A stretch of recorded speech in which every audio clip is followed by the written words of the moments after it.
When you like really find your group and you find like your people, it changes and like it becomes like, oh, I'm excited to go to class, I'm excited to go to this football game, and it just gives you kind of different perspective on college. It's not just, you know, just classes. It doesn't have to be that way. It's also a home. And that's kind of how I see San Marcos now. And so when I go home for the summer for like a week, I'm like, oh, I'm excited. I miss my friends. Like I miss the river. I miss all the things that I was doing during the school year. I think one of the victories we see sometimes is when students go back to visit their parents and they say, I got to go home to San Marcos. When San Marcos becomes your home, right? I got to go home. Because you're adulting, right? Now you got your own home and you start to build your own family and network and so on.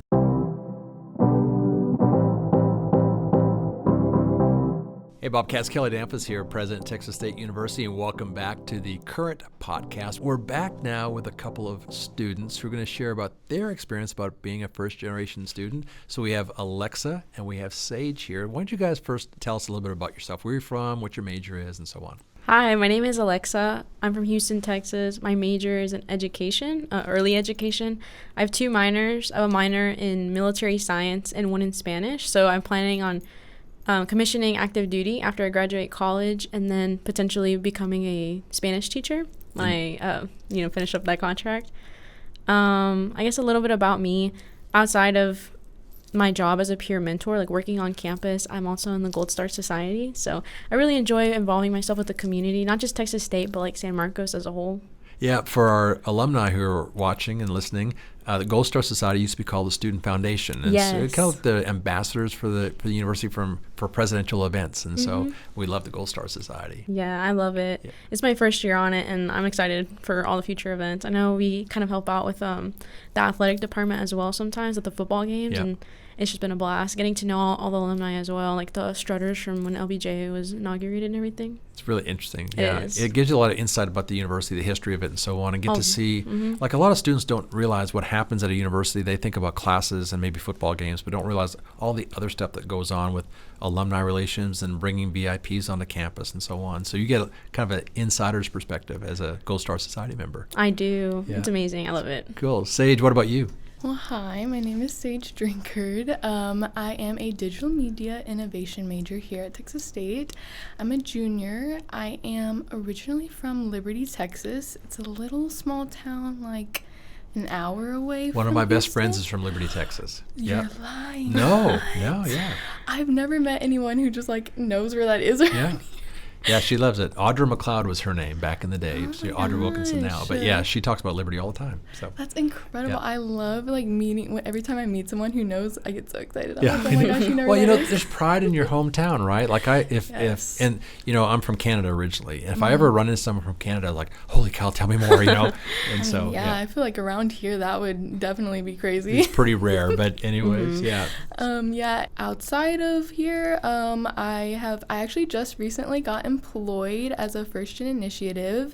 I am the design and marketing assistant up there now, so that's been something I started recently. I've had a lot of fun, super fun there. Talk about first off your journey to Texas State. Why did you end up coming here, and then maybe your transition from high school to college as a first generation student?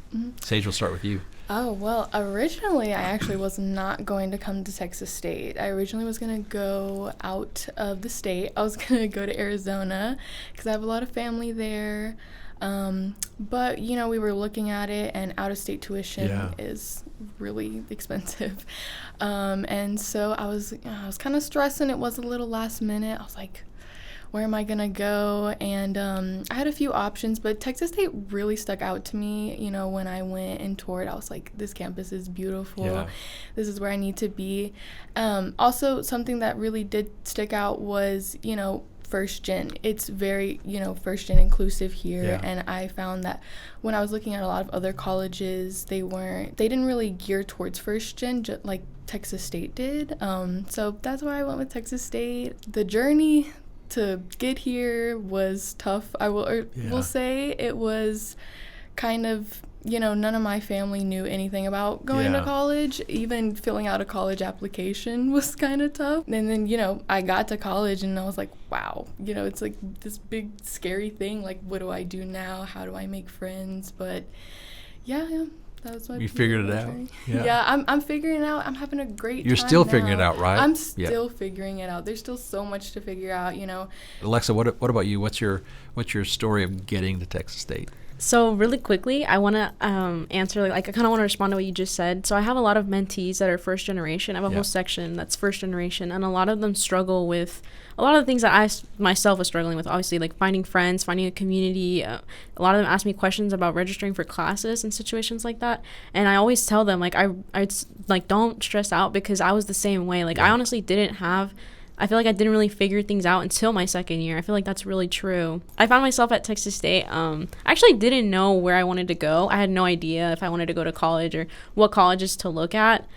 And so when I came here, I applied, and when I visited, it was honestly the environment that really gave me an idea that I could envision myself here. It was just beautiful. And again, like you were saying, the first generation program was really well. And on top of that, I'm military connected, so I came here after attending all my basic training, all my military training. And Texas State has one of the best transitional programs for students who are military connected, and that's not something that a lot of schools have. So not only was I getting assistance through military, but also first gen, financial aid. It just had so many programs, and I feel like none of the other colleges that I applied to had all the things that I was looking for, Texas State did. Most of us don't have it figured out. We're still trying to figure things out. The other truth is that you mentioned is we have so much help for people. If people would just ask for help, we could help them out. I don't know how many times a student has messaged me on social media and said, "Hey, I'm out of money and I'm going to have to drop out." And I said, "Oh, let me connect you with financial aid." And every single time, I'll always say, "Let me know how it turns out." And they'll write me back and say, "Hey, thank you for connecting me. I got this all figured out, and I'm going to be back in school in the fall semester." But I think about this, how many people didn't ask me for help or didn't know that they could reach out to not just the president, but also to anybody else, a peer or a professor or a staff member, because we do have, I think, a real sense of ownership of student success here. And I'm glad you see that, because it's really important for us not just to have the biggest freshman class every year, but they have the biggest graduating class. The only way you can graduate a lot of students is to retain students and help them through that transitional period.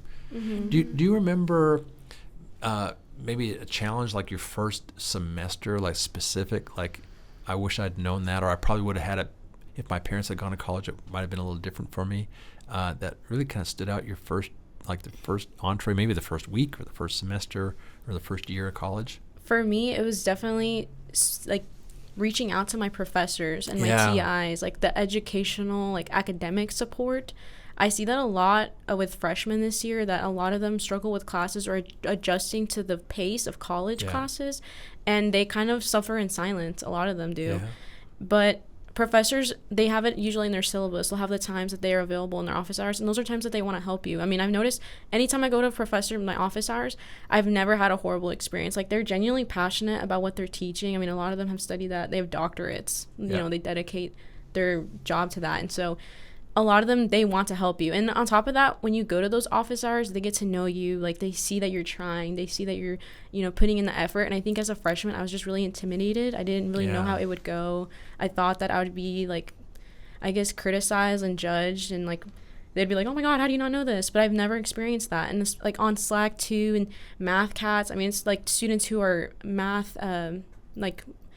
inclined. They're math majors. Different from me, right? Because I'm not math inclined. And they want to help you. They want to help you. And I feel like it's really the student that is scared. And I was scared, and I couldn't ask my parents for help. And it kind of feels like you're alone when you don't really reach out. Yeah, I remember being so nervous around faculty, and sometimes people do that. They'll come and see me. The other day, I got in an elevator, and a student got on, and she looked at me and she said, "I'm so nervous right now." I was like, "What are you nervous about?" So I've never been in an elevator with the president before. But even for just a professor, how intimidating that was. Yeah. And then to recognize that they're a mom, or they're a sister, or a daughter, or a husband. They're just regular people who went down a career path and got a PhD and are experts in a field, but they're normal people. And we do have these office hours. I always call them the loneliest hour of the week, because no one ever comes to visit. And so I remember when a student would come in, I'd go, "Holy cow, a student is actually here." And I'd clear a space for them in a chair, and we'd sit and talk about stuff. And that allows the student to create a relationship with the professor. And I'm not talking about grade changes and how that might impact your grade. But it does, I think, change the relationship between you and the faculty member when you actually go see them outside of the classroom. So Sage, what about you? What tough experience you had when you first got here? I would say for me, it was definitely the same thing. Reaching out, having the courage to reach out and understand the resources that I have around here and actually like using those to my advantage. I think just this year, actually, I've gone out of my way to get to know my professors and reach out. I didn't even do it last year, but I've noticed such a big difference now that I've done it, like this year. I can just like chit chat with my professors, or sometimes I'll just go to their office hours and be like, hey, how you doing? The biggest thing is like reaching out because everybody wants to help you.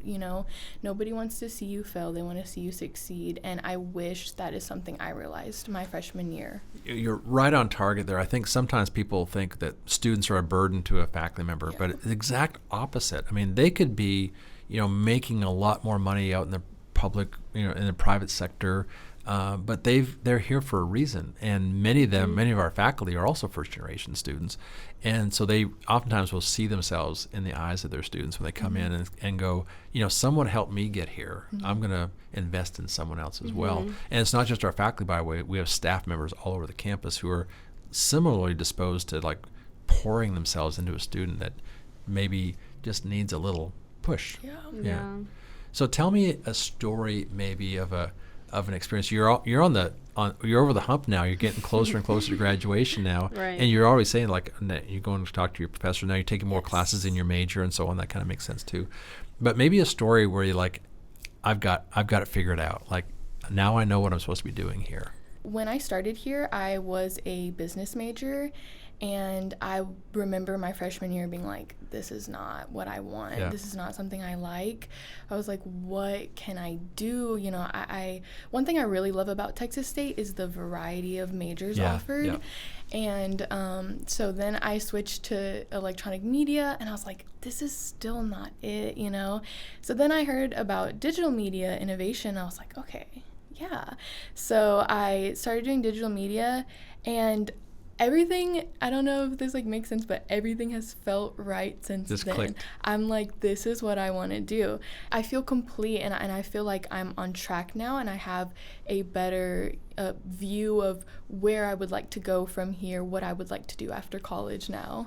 It's interesting. I saw a study a few years back where they gave students a piece of paper and a pencil and said, write down, these are like high school seniors, write down all the majors you can think of that you might major in.